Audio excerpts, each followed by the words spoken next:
Hi guys, welcome to the NCERT series. Already మనం ఈ యొక్క హిస్టరీకి సంబంధించినటువంటి 7th చాప్టర్ అనేది చూసామండి. ఎన్సీఆర్టీ 6th సంబంధించినటువంటి హిస్టరీ అనేది 7th చాప్టర్ అనేది మనం చూసాము. సో ఇప్పుడు 8th చాప్టర్ మనం ఒకసారి చూద్దాం. ఇక టైటిల్ వచ్చేసి Ashoka the emperor who gave up war. అంటే ఇప్పుడు అశోక ఈయన ఒక రాజు. ఈ ఎవరంటే ఎంపరర్, రాజు కూడా కాదు, రారాజు. ఈ యొక్క అశోక అనే అతను ఏంటంటే ఎంపరర్ అనమాట, మహారాజు అంటాం. రాజు కన్నా ఇంకా అంటే చాలామంది రాజు అనేవాళ్ళు ఇతనికి సామంతులుగా పనిచేస్తారనమాట. చక్రవర్తి అంటాం మన తెలుగులో, కరెక్ట్గా చెప్పాలంటే చక్రవర్తి అనమాట, అశోక చక్రవర్తి. సో ఈయన పూర్తిగా యుద్ధాన్ని వదిలేశాడు. ఎందుకు యుద్ధాన్ని వదిలేశాడు? అంత పెద్ద చక్రవర్తి అయ్యి ఉండి ఎందుకు యుద్ధాన్ని వదిలేశాడు అలాంటి అన్ని అంశాల గురించి మనం చెప్పుకుందాం. ఇక ఫస్ట్ మనం అశోక గురించి చెప్పుకోవాలంటే, అశోక ఉన్న మన యొక్క చరిత్రలో ఉన్న రాజుల్లో చాలా గొప్పవాడు అనమాట. సో ఈయన ఏంటంటే, ఈయనకు ముఖ్యంగా ఫస్ట్ ఈయన గురించి మనం మాట్లాడేటప్పుడు ఏంటంటే, ఈ యొక్క ఇదే 3 సింహాల బొమ్మ, ఇది మన యొక్క ఇండియన్ పాస్పోర్ట్ మీద కావచ్చు, మన యొక్క ఏదైతే ఉందో అఫీషియల్ యాంబ్లం అనమాట ఇది. సో మనకు లైన్ క్యాపిటల్ అంటాం దీన్ని. సో ఇది ఎక్కడి నుంచి తీసుకోబడింది అంటే, అశోకుడు తయారు చేయించినటువంటి యొక్క ఏదైతే ఉందో పిల్లర్, ఏదైతే ఉందో స్టోన్ పిల్లర్ అనమాట ఇది. ఈ స్టోన్ పిల్లర్ అనేది సారనాథ్లో ఉంది. సారనాథ్లో ఏర్పాటు చేయడం అంటే ఇది ఆల్రెడీ సారనాథ్లో ఉన్నది అనమాట అశోకన్ పిల్లర్ని. సో ఆ యొక్క పిల్లర్ని, ఆ యొక్క ఏదైతే ఈ యొక్క రూపురేఖల్ని ఆసరాగా తీసుకొని మన ఇండియన్ గవర్నమెంట్ సంబంధించినటువంటి అఫీషియల్ యాంబ్లంగా ఇది తయారైందనమాట. సో ఇది సారనాథ్లో ఉంది. అప్పుడు అశోకుడు సారనాథ్లో దీన్ని ఏర్పాటు చేశాడనమాట. సో ఆల్రెడీ మనం ఇప్పుడు సారనాథ్ గురించి ఇది రెండోసారి చెప్పుకున్నాం. ఇంతకుముందు ఎక్కడ చెప్పాము? బుద్ధుడి విషయంలో చెప్పాము. బుద్ధుడు ఇది గుర్తుపెట్టుకోవాలి, సారనాథ్ అనేది ఈ యొక్క బుద్ధ గురించి చెప్పినప్పుడు ఏదైతే ఈ యొక్క బుద్ధుడు అనే అతను ఇక్కడ ఫస్ట్ స్పీచ్ ఇచ్చాడు, ఆయన యొక్క పరివర్తన చెందిన తర్వాత, ఆయన జ్ఞానోదయం తర్వాత ఫస్ట్ స్పీచ్ ఇచ్చామని మళ్ళీ ఆల్రెడీ మనం సారనాథ్ గురించి తెలుసుకున్నాం. సో ఇప్పుడు రెండో అంశం వచ్చింది ఆ సారనాథ్ గురించి. సో ఇక్కడ సారనాథ్లో ఏంటి, మనకి ఈ లైన్ క్యాపిటల్ అనే యొక్క పిల్లర్ కూడా అక్కడే దొరికిందనమాట. సో ఇక్కడ మనం చూసుకుంటే ఈయన అశోక్ అనేవాడు గ్రేటెస్ట్ రూలర్ అనమాట. ఉన్న చక్రవర్తుల్లోకెల్లా ఈ యొక్క హిస్టరీలోనే, చరిత్రలోనే చాలా పెద్ద చక్రవర్తి. ఎందుకని ఈ యొక్క చాలా కాలం అంటే ఈ యొక్క మొత్తం భారతదేశం మొత్తాన్ని పరిపాలించిన రాజుల్లో మొట్టమొదటి వ్యక్తి, మొదటివాడు, ప్లస్ అంత ఎక్కువ సామ్రాజ్యాన్ని పరిపాలించిన రాజు ఇతనే అనమాట. సో ఈయన యాక్చువల్గా ఈయన ఈ యొక్క సామ్రాజ్యాన్ని ఆయన స్థాపించలేదు. ఆయన తాతగారు అయినటువంటి చంద్రగుప్త మౌర్యుడు ఇప్పుడు మనం ఇప్పుడు అనుకుంటున్న సంవత్సరం అంటే ఇప్పటి నుంచి కనుక 2003 సంవత్సరాల క్రితం ఏదైతే ఉందో ఆ యొక్క టైంలో ఆయన దాన్ని స్థాపించాడనమాట. ఆయన తర్వాత తదనంతరం ఆయన కొడుకు అయినటువంటి బింబిసారుడు తర్వాత ఈయన అశోకుడు వచ్చాడనమాట. సో ఈ యొక్క చరిత్ర అనేది మనం మౌర్యన్ డైనాసిటీ గురించి తెలుసుకునేటప్పుడు తెలుసుకుంటామండి. సో ఇది మౌర్యన్ డైనాసిటీగా ఏర్పడింది అనమాట. ఈ యొక్క మౌర్యన్ డైనాసిటీకి సంబంధించి ఆయన యొక్క చంద్రగుప్త మౌర్య ఆయన కూడా పెద్ద మంచి రాజే. సో ఆయనకి సలహాలు ఇవ్వడానికి చాణక్యుడు అనే ఒక మంత్రి అనేవాడు ఉండేదన్నమాట. చాణక్యుడు లేదా కౌటిల్యుడు అనేవాడు అనమాట. ఆయన చాలా తెలివికల్లోడు. ఆయన యొక్క ఐడియాస్ అన్నీ కూడా అర్థశాస్త్రం అనేది, ఇప్పటికీ మనం యొక్క అర్థశాస్త్రాన్ని మనం దీని గురించి చెప్పుకుంటాం. ఈ యొక్క అర్థశాస్త్రమే కాదు, ఈయన రాజనీతి శాస్త్రం అనేది చాలా రాశాడు. ఈ మౌర్య యొక్క చాణక్యుడు అనే అతను చాలా రాశాడు. కాబట్టి మన దురదృష్టం ఏంటంటే, మన భారత రాజ్యాంగంలో ఈయన చెప్పినటువంటి ఏది కూడా లేకపోవడం అనేది. ప్రపంచం మొత్తం ఈయన యొక్క రాజకీయం గురించి కావచ్చు, అర్థశాస్త్రం గురించి కావచ్చు చెప్పుకుంటే కానీ మన భారతదేశ రాజ్యాంగంలో ఈయన లేకపోవడం అనేది ఒక దురదృష్టకరమైనటువంటి అంశం. సో ఇది ఏంటంటే డైనాసిటీ. ఇక్కడి నుంచే మనం డైనాసిటీ అనేది ఈ యొక్క వంశాల గురించి మాట్లాడుకుంటాం. డైనాసిటీ అంటే వంశం అనమాట. ఒకే వంశానికి చెందిన వాళ్ళు రాజులు అనేవాళ్ళు నెక్స్ట్ జనరేషన్లో పరిపాలించడం, తండ్రి తర్వాత కొడుకు తర్వాత మనవడు, అలా ఒక ఆర్డర్లో వచ్చేది స్టార్ట్ అయిందనమాట. దీన్ని డైనాసిటీ అంటాం. సో ఫస్ట్ డైనాసిటీ మనం బాగా పేరుగాంచిన డైనాసిటీగా చెప్పుకోవాలంటే, బాగా ఫేమస్ అయిందని చెప్పాలంటే మౌర్యన్ డైనాసిటీని. సో దీని ముందు కూడా ఉన్నాయి. ఆల్రెడీ మనం ఇంతకుముందు లాస్ట్ యొక్క మహాజనపదాస్ చెప్పుకున్నప్పుడు, షోడశ మహాజనపదాస్ చెప్పుకున్నప్పుడు కూడా చెప్పుకున్నాం మనం. సో అది ఏదైతే మగధ అనే దాని గురించి మనం మాట్లాడుకున్నాం. సో ఆ మగధలో పెద్దగా డైనాసిటీ గురించి అంటే అంత ఎక్కువగా స్ట్రెస్ చేయలేదు, కానీ ఇక్కడ నుంచి అయితే డైనాసిటీస్ గురించి మనకు బాగా వస్తాయి అనమాట. ఈ యొక్క చంద్రగుప్త మౌర్యుడు, ఆ తర్వాత అతని కొడుకు అయినటువంటి బింబిసారుడు తర్వాత అతని కొడుకు అయినటువంటి అశోకుడు. సో ఇది ఒక ఆర్డర్ అనమాట. ఇదే వీళ్ళ యొక్క డైనాసిటీ అనమాట. సో ఇక్కడ మనకు అశోకుడు గురించి కనుక మన యొక్క రాజ్యం గురించి చూసుకుంటే, ఈ యొక్క సువిశాల భూభాగాన్ని మొత్తాన్ని భారతదేశానికి సంబంధించినటువంటి ఏవైతే ఈ యొక్క సర్క్యులర్ మార్క్స్ ఏవైతే ఉన్నాయో అన్ని దేశాలను ఈ యొక్క అశోకుడు పూర్తిగా ఏంటంటే పరిపాలించడం అనమాట, ఆక్రమించి పరిపాలించడం అనమాట. ఈ యొక్క ఏవైతే బ్లాక్ స్పాట్స్ ఉన్నాయో ముఖ్యంగా మనకు బాగా హైలైటెడ్గా ఉన్నాయి ఒకటి ఈ ఉజ్జయిని, ఒకటి పాటలీపుత్రం, ఒకటి తక్షశిల. ఈ యొక్క పాటలీపుత్రం అనేది బీహార్లో ఉంది. సో ఇంతకుముందు మగధ అనే ఏరియాలో కూడా సేమ్ అదే మనం చెప్పుకున్న మగధ గురించి కూడా పాటలీపుత్రం గురించి. సో ఇది మెయిన్ క్యాపిటల్ రీజియన్ అనమాట. సో దాంతోపాటు ఈ యొక్క తక్షశిల, ఒకటి ఉజ్జయిని కూడా క్యాపిటల్స్గా ఉన్నాయి, ప్రధానమైనటువంటి నగరాలు అనమాట. అప్పటి కూడా మూడు రాజధానులని ఇప్పుడు మనం ఎలా ఆంధ్రప్రదేశ్ చెప్పుకుంటాం ఆ కాలంలో 3 రాజధానులాగా వీటిని ట్రీట్ చేసేవాళ్ళు అనమాట.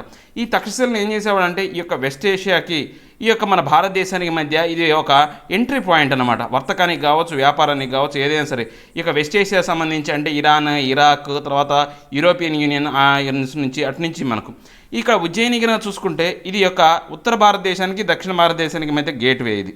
సో ఇక పాటలీపుత్రం అయితే ప్రధానమైనటువంటి రాజధాని. ఇవి 3 చాలా ప్రధానమైనటువంటి ఈ యొక్క పరిపాలనలో ప్రధానమైనటువంటి అంశాలనే పంచుకున్నాయి అనమాట. ఈ యొక్క ఏదైతే ఈ యొక్క పరిపాలన విధానంలో ప్రధానమైనటువంటి భూమికలనే పంచుకునేవి. ఇది పాటలీపుత్ర ఒకటి, తక్షశిల ఒకటి, ఉజ్జయిని ఒకటి. ఈ 3 కూడా ఎక్కడ ఉన్నాయి ఇవన్నీ కూడా ఇది మనం ఆల్రెడీ చెప్పుకున్నాము. సెంట్రల్ ఏషియాకి ఏది ఈ యొక్క ఉజ్జయిని అనేది మనకు చూస్తే కనుక ఈ యొక్క గేట్వే మనకు సెంట్రల్ ఏషియాకి వచ్చేసి ఉజ్జయిని, ఇక తక్షశిల వచ్చేసి నార్త్ వెస్ట్ ఏరియాకి ఏదైతే ఉందో దానికి గేట్వే లాగా ఉందన్నమాట. సో ఇంతటితో తర్వాత ఇంకా ఏంటి అంటే నెక్స్ట్ ఈ యొక్క ప్రదేశాల్లో ఎలా ఉండేది అంటే ఈ యొక్క పూర్తిగా ఇంత పెద్ద భారతదేశాన్ని ఒకటే పాలించాలంటే కష్టం. సో ఇక పాటలీపుత్రంలో ఈయన మెయిన్గా ఉండేవాడు. అక్కడి నుంచి ఈయనకు సంబంధించినటువంటి గవర్నర్స్ ఎవరైతే ఉన్నారో అంటే భారతదేశంలోని అన్ని దేశాలకు ఆయన గవర్నర్స్ వెళ్తూ ఉండేవాడు. సో పరిపాలించడానికి కావచ్చు, లేకపోతే అక్కడ సామంతరాజులు అనేవాళ్ళు ఉండేవాళ్ళు. ఈ యొక్క సామంతరాజుల మీద ఏంటంటే గూఢచర్యం అనేది పెట్టేవాడు అనమాట. ఈ గూఢచర్యం ద్వారా వాళ్ళు ఏం చేస్తున్నారు, వాళ్ళ ప్రజలను ఎలా పరిపాలిస్తున్నారు, లేకపోతే రాజకులు వ్యతిరేకంగా ఏమైనా చేస్తున్నారా, అలాంటి అంశాలు అనేవి వాళ్ళు ఈయనకి ఎప్పుడూ కూడా ఈ యొక్క స్పైయింగ్ అనేది చేస్తూ ఈయనకు చెప్తూ తెలియజేస్తూ ఉంటారనమాట.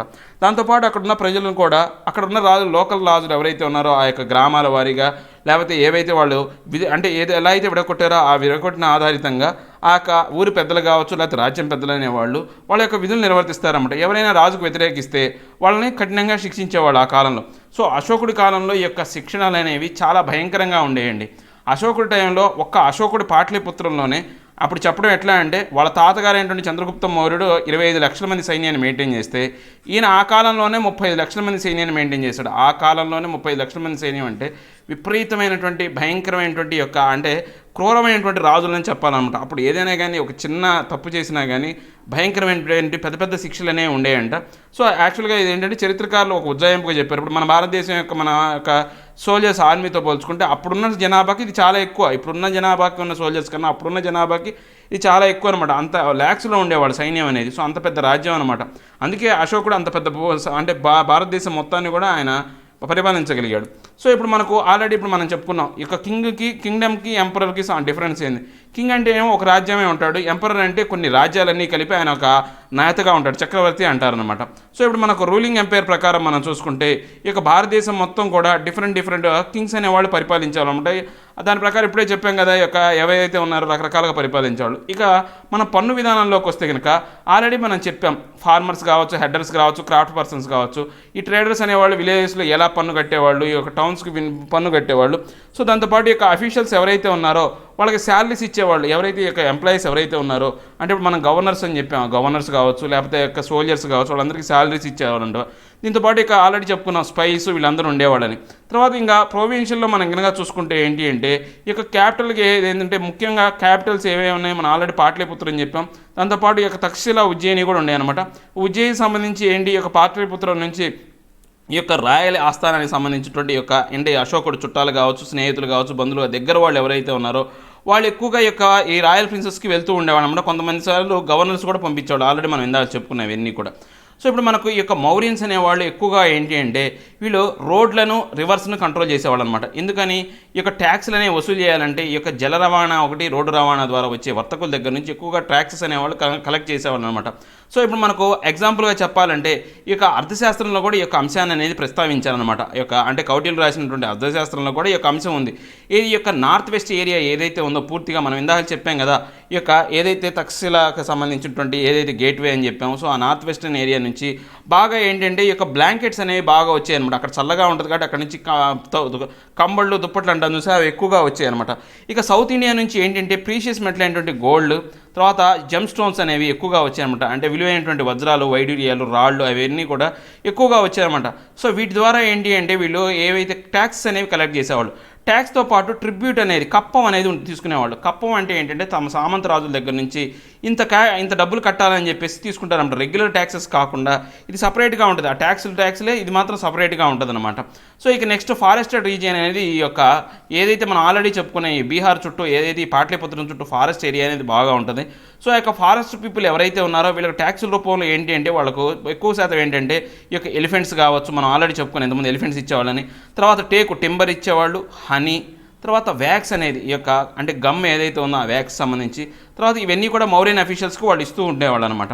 సో ఇక మనం ఇక్కడ ఒక ఇంపార్టెంట్ పాయింట్ చెప్పాలంటే ఇవన్నీ ముందు వస్తే మళ్ళీ ఒకసారి మనం గుర్తుపెట్టుకుందాం. ఒకసారి మెగస్తనీస్ అనే అతను చంద్రగుప్త మౌర్యుడు అంటే అశోకుడి యొక్క తాత కాలంలో ఆయన యొక్క గ్రీకు రాయబారి అనమాట. సో ఆయన యొక్క గ్రీక్ అంబాసిడర్, ఆయన రాయబారి. సో గ్రీక్ రూలర్ అయినటువంటి అప్పుడు వెస్ట్ ఏషియాలో ఉన్నటువంటి ఈ యొక్క సెక్యులస్ నికోటర్ ఎవరైతే ఉన్నారో ఆయన యొక్క రాయబారిత్వంతో ఇక్కడ చంద్రగుప్త మౌర్యుడికి వచ్చాడు. సో ఇది చాలా ఇంపార్టెంట్ అండి. ఈ యొక్క గుప్తుల అంటే ఈ యొక్క చంద్రగుప్త మౌర్యుడికి రాయబారిగా వచ్చినటువంటి గ్రీక్ రాయబారి ఎవరంటే మెగస్తనీస్. చాలా బాగా గుర్తుపెట్టుకోవాలి. ఒక్కోసారి మనకు మ్యాచింగ్ అనేది ఇస్తాడు. ఏ రాయబారులు ఎవరెవరి టైంలో ఏ రాజు సమయంలో ఉన్నారు, లేకపోతే ఏ రాజు సమయంలో వచ్చారు అనేది అడుగుతారు అనమాట. చాలా ఇంపార్టెంట్. తర్వాత ఈ యొక్క అశోకుడు అనేవాడు అతని గురించి తెలుసుకుంటే ఇంకా ఇతని గురించి డీటెయిల్గా వస్తుంది, జస్ట్ ఓవర్వ్యూ మాత్రమే. సో ఈయన చాలా గొప్ప నేత. ఎట్లా ఈ యొక్క మౌర్యన్ రూలర్స్లోనే ది బెస్ట్ అనమాట. ఈ యొక్క మౌర్యన్ రూలర్స్లోనే the best, one of the అంటే most powerful, most famous, most best అనమాట ఇతను. సో ఈయన ఏంటంటే చాలా వరకు ఈయనకు ఫస్ట్ ఈయన ప్రజలతో అంటే ఇన్స్క్రిప్షన్ రూపంలో అంటే ఒక ఏవైతే ఉన్నాయో మన శిలాఫలకాలు, శిలాశాసనాల రూపంలో మాట్లాడిన ఫస్ట్ వ్యక్తి. ఈ యొక్క ప్రపంచానికి ఫస్ట్ శిలాశాసనాలని, ఇన్స్క్రిప్షన్ని పరిచయం చేసినటువంటి మొట్టమొదటి రాజు ఈయన. శిలాశాసనాలు అన్నీ కూడా ఎక్కువ శాతం కూడా ప్రాకృత భాషలోనే ఉంటాయి అన్నమాట. సో ఆ యొక్క ప్రాకృత భాష అనేది ఏ స్క్రిప్ట్ అంటే బ్రహ్మి స్క్రిప్ట్ అనేది ఉంటుందన్నమాట. సో అశోకుడు కళింగ వార్ అనే దాంట్లో ఆయన చేసినటువంటి చిట్ట యుద్ధం కళింగ వారు. ఆ యుద్ధమే ఆయన యొక్క అంటే ఆయనలో పరివర్తన తీసుకొచ్చి ఇంక యుద్ధాలు చేయకూడదని చెప్పి అనే పరివర్తన వచ్చిందనమాట. ఇంకా మనం కరెక్ట్గా చెప్పాలంటే అంతటితో ఇంకా ఆయన యుద్ధాలు చేయడానికి ఇంక దేశాలు లేవు. పూర్తిగా భారతదేశం మొత్తాన్ని ఆక్రమించాడు. ఇంకా కొత్తగా ఆయన యుద్ధం ఆపిపోయినా ఆపేయాల్సింది. ఎందుకంటే ఆ తర్వాత ఇంకా జయించడానికి ఏ రాజ్యాలనే లేవు, ఇంకా పక్క దేశంలోకి వెళ్ళిపోవాలన్నమాట. సో కళింగ యుద్ధం అనమాట. ఆ కళింగ యుద్ధం అనేది ఇప్పుడు ప్రస్తుతం ఉన్నటువంటి ఒరిస్సా రీజియన్లో ఉందన్నమాట. దీన్ని కళింగ అనేవాడు అనమాట. సో మనం మ్యాప్ కనుక చూసినటువంటి ఒకసారి మ్యాప్ అది ఆ మ్యాప్లో కనుక చూస్తే ఈ కళింగ అనేది ఇక్కడ ఉంది, ఈ ఒరిస్సా ఏరియా, ఆంధ్రప్రదేశ్ ఒరిస్సా అనమాట. మన యొక్క ఏదైతే మనం కోస్టల్ రీజియన్ అంటాం చూసారా, ఆంధ్ర ఈస్ట్ గోదావరి, వెస్ట్ గోదావరి, తర్వాత ఈ ఒరిస్సా అంతా ప్రదేశం అంతా కూడా ఆ కాలంలో కళింగగా ఉండేదన్నమాట. సో ఆ కళింగని జయించిన తర్వాత ఆయన యొక్క యుద్ధాన్ని అనేదాన్ని ఇంకా ఆపేసాడు, ఇంక యుద్ధాలు అనేవి చేయలేదన్నమాట. సో ఇప్పుడు ఈయన ఏంటంటే ఎందుకని ఒకసారిగా ఆ యొక్క యుద్ధంలో ఆయన చూసి చాలా వరకు బాధపడ్డాడు అనమాట. ఎంతో రక్తపాతం అనేది జరిగింది. ఆ రక్తపాతాన్ని చూసి ఒకసారి భయకంపితుడయ్యి ఇంక యుద్ధాలు చేయకూడదు, ప్రశాంతమైనటువంటి జీవనాన్ని జీవించాలి, దీనివల్ల కొన్ని లక్షల మంది చనిపోతున్నారు. ఈ యొక్క యుద్ధంలోనే 1.5 లక్షల మంది సైన్యాన్ని పూర్తిగా ఏంటంటే వాళ్ళు ప్రిజనర్స్గా తీసుకొచ్చారు. దాంతోపాటు 1,00,000కు పైన మంది జనాలు అనే వాళ్ళు దగ్గర అంటే మొత్తం చాలా వరకు మొత్తం 8 సంవత్సరాలు యుద్ధం అనేది జరిగిందనమాట. 8 years జరిగింది. దీంట్లో అబౌట్ 1.5 lakh పీపుల్ అనేవాళ్ళు పూర్తిగా యొక్క యుద్ధ ఖైదీలుగా తీసుకొచ్చారు. దాంతోపాటు 1,00,000 మందిని అంటే చనిపోయారనమాట, యుద్ధభూమిలో చనిపోయారు. సో దీనివల్ల చాలామంది యొక్క అంటే పిల్లలు కావచ్చు, తల్లిదండ్రులు అయితే పిల్లలను కోల్పోయారు. ఏదైతే కొంతమంది స్లేవ్స్ను వాళ్ళ కింద పనిచేసే పనులను కోల్పోయారు. అలా కొంతమంది భార్యలు భర్తలను కోల్పోయారు. ఇలా కొంతమంది పిల్లలు తండ్రులు కోల్పోయారు. ఇలా రకరకాలుగా నష్టం జరిగింది. యుద్ధం చేయకూడదని చెప్పేసి ఆయన అప్పుడు ధర్మ అనే ఒక దాన్ని పాటించాడనమాట. దమ్మ అనే దాన్ని ధర్మ లేదా దమ్మ అంటాం మనం, కరెక్ట్గా చెప్పాలంటే దమ్మ అంటాం అనమాట ఆ భాషలు, పాళీ భాషలు. నెక్స్ట్ దమ్మ అంటే ఏంటి అంటే ఏదైతే ఈ యొక్క అంటే వర్షిప్ అనేది ఏదైతే ఉందో అది చాలా వరకు ఏంటంటే వర్షిప్ ఆఫ్ గాడ్ అనమాట. దేవుణ్ణి మనం ఎలా పూజించాలి దానికి సంబంధించిన అంశమే ఈ యొక్క దమ్మ అనమాట. సో దీంట్లో ఎటువంటి సాక్రిఫైస్లు ఉండవు, అంటే ఈ యొక్క చంపటాలు అంటే ఈ యొక్క జంతు హింస కావచ్చు, బలులు అనేవి ఉండవు అనమాట. సో దీంట్లో ముఖ్యంగా ఏంటి అంటే ఈయన యొక్క ధర్మాన్ని పాటించేటప్పుడు ఆయన ఎలా ఫీల్ అవుతాడంటే ఒక ఫాదర్ లాగా ఫీల్ అవుతాడు. అంటే అతని యొక్క ప్రజలు ఎవరైతే ఉన్నారో ఆయన పాలించే ప్రజలందరినీ ఆయన బిడ్డల్లా చూస్తాడు. సో ఆ ప్రజలకు ఏదైతే ఆయన కర్తవ్యం ఏదైతే ఉందో నిర్వర్తించాలో ఆయన డ్యూటీ మాత్రమే నిర్వర్తిస్తాడనమాట. సో దానికి సంబంధించినటువంటి ఇన్స్ట్రక్షన్స్ అనేవి ఇవ్వడం మాత్రమే జరుగుతుంది అనమాట. సో దానికి సంబంధించినటువంటి ఈ యొక్క టీచింగ్స్ కావచ్చు ఏవైతే ఉన్నాయో అవి చాలా వరకు ఆయన ప్రచారంలోకి తీసుకొచ్చాడు. ఈయన బాగా ఇన్స్పైర్ అయిన టీచింగ్స్ ఏంటంటే బుద్ధుడి యొక్క ఏవైతే బోధనలు అనేవి చాలా వరకు ఈయన్ని ప్రభావితం చేసినాయి అనమాట. సో ఆయన అన్ని ధర్మాలు ఒకటే, అన్నిటినీ మనం గౌరవించాలి, అన్నిటినీ అవలింపజేయాలి అనే ఉద్దేశంతో ఆయన ఇంకా మతంలో ఎటువంటి రిస్ట్రిక్షన్స్ అనేవి పెట్టలేదన్నమాట. దీనివల్ల ఎవరికి నచ్చిన మతాన్ని వాళ్ళు ఫాలో అవ్వటం మొదలుపెట్టారు. కొన్ని చోట్ల ఏమైందంటే కొన్ని ఏరియాల్లో ఒక ఇల్లు ఒక హిందూ మతం అయితే, ఇంకో ఇల్లు ఒక జైన మతం, ఇంకో ఇల్లు బౌద్ధ మతం, అలా రకరకాలుగా ఉండేవి. ఇంకొన్ని చోట్ల అయితే ఇంకా దారుణంగా ఒకే ఇంట్లో ఒకళ్ళు బౌద్ధ మతాన్ని, ఒకళ్ళు హిందూ మతాన్ని, ఒకళ్ళు జైన మతాన్ని అలా అవలంబించడం అనేది మొదలుపెట్టారనమాట. దీనివల్ల ఏమైంది అంటే నాది గొప్ప అంటే నాది గొప్ప అని చెప్పేసి, నా ధర్మం కరెక్ట్ అంటే నా ధర్మం కరెక్ట్ అని చెప్పేసి ఒకళ్ళ మధ్య ఒకళ్ళకి గొడవలు అనేవి ఏర్పడినాయి, క్వార్లింగ్స్ అనేవి వచ్చినాయి అనమాట. కుటుంబాల్లో కూడా ఈ యొక్క అంతర్గత కలహాలు అనేవి వచ్చినాయి. వీటికి సంబంధించినటువంటి పరిష్కారాన్ని చెప్పడానికి ఎవరైతే ఈ యొక్క అశోకుడి దగ్గరికి వచ్చేవాళ్ళు ఈ పరిష్కారం చెప్పమని, సో ఇప్పుడు అందరినీ ఆయన పరిష్కరించలేడు కాబట్టి అప్పుడు ఆయన ఏం చేశాడంటే ధమ్మ మహాత్మా అనే ఒక ఆఫీసర్ని అలాట్ చేశాడనమాట. ఆయన ధర్మం తెలిసినటువంటి ఈ యొక్క బౌద్ధ భిక్షువు కావచ్చు, ఎవరైనా కానీ ఆ యొక్క ఫిలాసఫీలో బాగా మంచి ప్రావీణ్యం పొందిన వాళ్ళని ఆయన ధమ్మ మహాత్మాగా పెట్టేవాళ్ళు. ఆయన ఏం చెప్పాడు, పూర్తిగా దానికి సంబంధించిన ధమ్మ అంటే ఏంటి, దాని గురించినటువంటి ప్రీచింగ్స్ అనేవి ఇచ్చేవాళ్ళు అనమాట. సో ఈయన యొక్క ఏవైతే యొక్క ఇన్స్క్రిప్షన్స్ ద్వారా కావచ్చు, పిల్లర్స్ ద్వారా కావచ్చు, ఈ యొక్క రాక్ పిల్లర్స్ ద్వారా కావచ్చు, చాలా వరకు ఇన్స్ట్రక్షన్స్ అనేవి ప్రజలకు తెలియజేస్తూ వస్తూ ఉండేవాడు అనమాట. సో ఇక అతనికి సంబంధించి ఈ యొక్క ధమ్మ అనే దాన్ని ప్రచారం చేయడానికి చాలామంది మెసెంజర్స్ అనే వాళ్ళని ప్రపంచవ్యాప్తంగా ఈయన పంపించాడు అనమాట. ఆ యొక్క అలా ప్రపంచవ్యాప్తంగా పంపించిన వాళ్ళలో సిరియా దేశాన్ని పంపించాడు, ఈజిప్ట్ పంపించాడు, గ్రీసు పంపించాడు, శ్రీలంక పంపించాడు. గ్రీస్ ఆల్రెడీ మనం చెప్పుకున్నాం, గ్రీక్ రాయబారి అని చెప్పేసి మనకు ఆయన ఎప్పుడు కూడా గ్రీస్తో ఎక్కువ సంబంధాలు అనేవి ఉన్నాయి మౌర్యన్ కుటుంబానికి. సో సిరియా, ఈజిప్ట్ ఇవన్నీ కూడా మనకు ఈ యొక్క ఏదైతే ఈ యొక్క వెస్ట్ ఏషియా కిందకి వస్తాయి అన్నమాట. ఈ యొక్క తర్వాత ఈ యొక్క ఏదైతే రోడ్లను నిర్మించారు, తర్వాత వాల్ అంటే ఈ యొక్క బావులు తవ్వించడం, తర్వాత ఈ యొక్క ఏవైతే దారమ్మట ఈ యొక్క రెస్ట్ హౌసెస్ అనేవి అంటే గెస్ట్ హౌస్లు ఏవైతే ఉన్నాయో వాళ్ళు రెస్ట్ తీసుకోవడానికి ఏది విడితి గృహాలు అనేవి అవన్నీ ఏర్పాటు చేశారు. దాంతోపాటు ఈ యొక్క మెడికల్ ట్రీట్మెంటు, తర్వాత యానిమల్స్కి కూడా వైద్య సౌకర్యాలు అనేవి దారిలో వీళ్ళకి ఏర్పాటు చేయడం అనేది ఈ యొక్క మౌర్యుల కాలంలో ముఖ్యంగా అశోకుడి కాలంలో మనం చెప్పొచ్చు అనమాట. సో ఇది ఇంకా నెక్స్ట్ అశోకుడి మెసేజెస్ అండి. జస్ట్ ఏం లేదు, సింపులే, ఒకసారి మీరు చదవండి, మీకు ఈజీగా అర్థమవుతుంది, పెద్ద ఇంపార్టెంట్ ఏం కాదు. సో ఇక నెక్స్ట్ మనకు ఈ యొక్క చైనా వాళ్ళ గురించి అండి. ఇది మనకు వరల్డ్ హిస్టరీకి సంబంధించి వరల్డ్ హిస్టరీలో మనకు తెలిసిపోతుంది, దీని గురించి వస్తుంది. సో మనం అక్కడ డిస్కస్ చేద్దాం. ఇక మనకు ఈ యొక్క డైలీ మన ఇష్యూ ఏదైతే ఉందో, లాస్ట్ ఇష్యూ ఏదైతే ఉందో ప్రాక్టీస్ క్వశ్చన్స్ అనమాట. సో ఏవైతే ఉన్నాయో అవి చూద్దాం ఒకసారి. Make a list of occupations of the people who lived with in the Mauryan empire. Mauryan ఎంపైర్లో ఉన్నటువంటి యొక్క ఏంటంటే పాట్లీపుత్రం కావచ్చు, తక్షశిల కావచ్చు, నెక్స్ట్ ఉజ్జయిని కావచ్చు, కళింగ కావచ్చు, మగధ, ఇవన్నీ కూడా దాంట్లో భాగాలండి. మనం ఇందాక బ్లాక్ లిస్ట్ ఏవైతే ఉన్నాయో అవన్నీ కూడా అనమాట. సో అవన్నీ ఉంటాయి ఆ యొక్క డయాగ్రామ్లో ఉన్నాయన్నీ కూడా. Complete the following sentences. Officials collected dash from the area under the direct control of the ruler. అంటే ఈ యొక్క ఏరియా దగ్గర నుంచి వీళ్ళు ఏంటి వసూలు చేశారు అంటే ఏంటంటే ట్రిబ్యూట్ అనే దాన్ని డైరెక్ట్గా రూలర్స్ ఎవరైతే ఉన్నారో వసూలు చేసేవాళ్ళు అనమాట. తర్వాత లేదా ట్యాక్స్ అండ్ ట్రిబ్యూట్ అనమాట. Next royal princes often went to the provinces as governors. ఈ యొక్క రాయల్ ప్రిన్సెస్ని మనం ఆల్రెడీ చెప్పాం కదా, గవర్నర్స్గా పంపిస్తారని చెప్పేసి మనం చెప్పుకున్నాం ఇందాకలే. తర్వాత the Mauryan ruler try to control dash and dash which were important for transport. ఏదైతే ఈ యొక్క రోడ్ అండ్ రివర్ అనే వాటిని వీళ్ళు కంట్రోల్ చేసేవాళ్ళు అనమాట. రోడ్డుకు సంబంధించింది, తర్వాత ఈ యొక్క రివర్కి సంబంధించినటువంటి ట్యాక్స్లు కలెక్ట్ చేయడానికి కంట్రోల్ చేసేవాళ్ళు. People in a forested region provided the Mauryan officials elephants, తర్వాత హనీ, వ్యాక్స్, టింబర్ అనేవి ప్రొవైడ్ చేసేవాళ్ళు. Next state whether true or false. Ujjayini was the gateway to north west. Ujjayini కాదండి, తక్షశిల అనేది గేట్వే. సో ఇది ఫాల్స్ స్టేట్మెంట్ అనమాట, ఇది ఫాల్స్. తక్షశిల అనేది ఉజ్జయిని కాదు, Takshashila. Next Chandragupta's ideas were written down in the అర్థశాస్త్రంలో రాసింది చంద్రగుప్తుడికి సంబంధించింది కాదండి, చాణక్యుడికి సంబంధించింది. ఇది కూడా రాంగ్.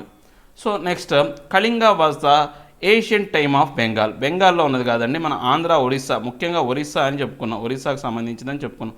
సో ఇది కూడా ఫాల్సే. Next most Ashokan inscriptions are in Brahmi script. అంతే కదా, బ్రహ్మీ స్క్రిప్ట్లోనే ఉన్నాయి ఇవి. ఏవి మనకు బ్రహ్మీ స్క్రిప్ట్ అయినప్పటికీ కూడా ఆ భాష ఏంటంటే ప్రాకృత భాష. స్క్రిప్ట్ అనేది లేకుండా ఉంటే కనుక తప్పు. సో ఏది బ్రహ్మీ స్క్రిప్ట్లో అంటే కరెక్ట్గా చెప్పాలంటే ఇన్స్క్రిప్ట్స్ అనేవి కూడా పూర్తిగా ప్రాకృతిలో ఉన్నాయి, అది కరెక్ట్ స్టేట్మెంట్. సో స్క్రిప్ట్ అని ఇచ్చాడు కాబట్టి ఓకే, కొంతవరకు ఇది ట్రూ అని చెప్పొచ్చు, ఇది ట్రూ అని చెప్పొచ్చు. నెక్స్ట్ మనం కనుక చూస్తే what are the problems that Ashoka wanted to solve by the introducing dhamma. అంటే ఈ యొక్క సమస్యలు ఏవైతే ఉన్నాయో దమ్మాని ఇంట్రడ్యూస్ చేయడంలో మనకు దమ్మకు సంబంధించినటువంటి ఏవైతే సమస్యలు ఏర్పడితే ఇక దమ్మ ప్రబోధకుడు అనే అతను ఒక ఆఫీషియల్ని పెట్టేవాడు అనమాట. సో నెక్స్ట్ ఏంటి, ఈ యొక్క మెసెంజర్స్ ఎవరైతే ఉన్నారో వాళ్ళు మెసెంజర్స్ పంపించారనమాట. దీనికి సంబంధించి what were the means adapted by Ashoka to spread the message to dhamma. దమ్మాని మెసేజ్ అంటే మెసెంజర్స్ ఎవరైతే ఉన్నారో దమ్మ పరివర్తన సంబంధించినటువంటి ఆ మెసెంజర్స్ అనేవాళ్ళు పంపించేవాడు అనమాట. Next why do you think slaves and servants were ill treated. అంటే ఆ కాలంలో స్లేవ్స్ అండ్ సర్వెంటెడ్ ఎందుకు ఇల్ ట్రీటెడ్ ఏంటంటే వాళ్ళందరూ కూడా సేవకులే కాబట్టి ఇల్ ట్రీటెడ్ చేసేవాళ్ళు అంతే. ఇంకా దానికి కారణాలంటే మనకన్నా తక్కువ వాళ్ళు మన యొక్క ఏవైతే మనం చేయలేని పనులు నీచమైన పనులనే వాళ్ళు చేత చేసేవాళ్ళు అనమాట. Do you think the orders of the emperor would have improved their condition, give reason for your answer. ఇది మన రీజన్ చెప్పచ్చు అనమాట. ఎందుకు ఉండదు, ఇంప్రూవ్మెంట్ ఉంది, కాకపోతే అనుకున్నంత స్థాయిలో ఉండదు. అంటే భయంతో చేయకూడదు ఎప్పుడు కూడా. భయం అంటే ఎంతవరకు, ఆ భయం ఉన్నంత వరకే ఆ పని చేస్తాడు వాడు.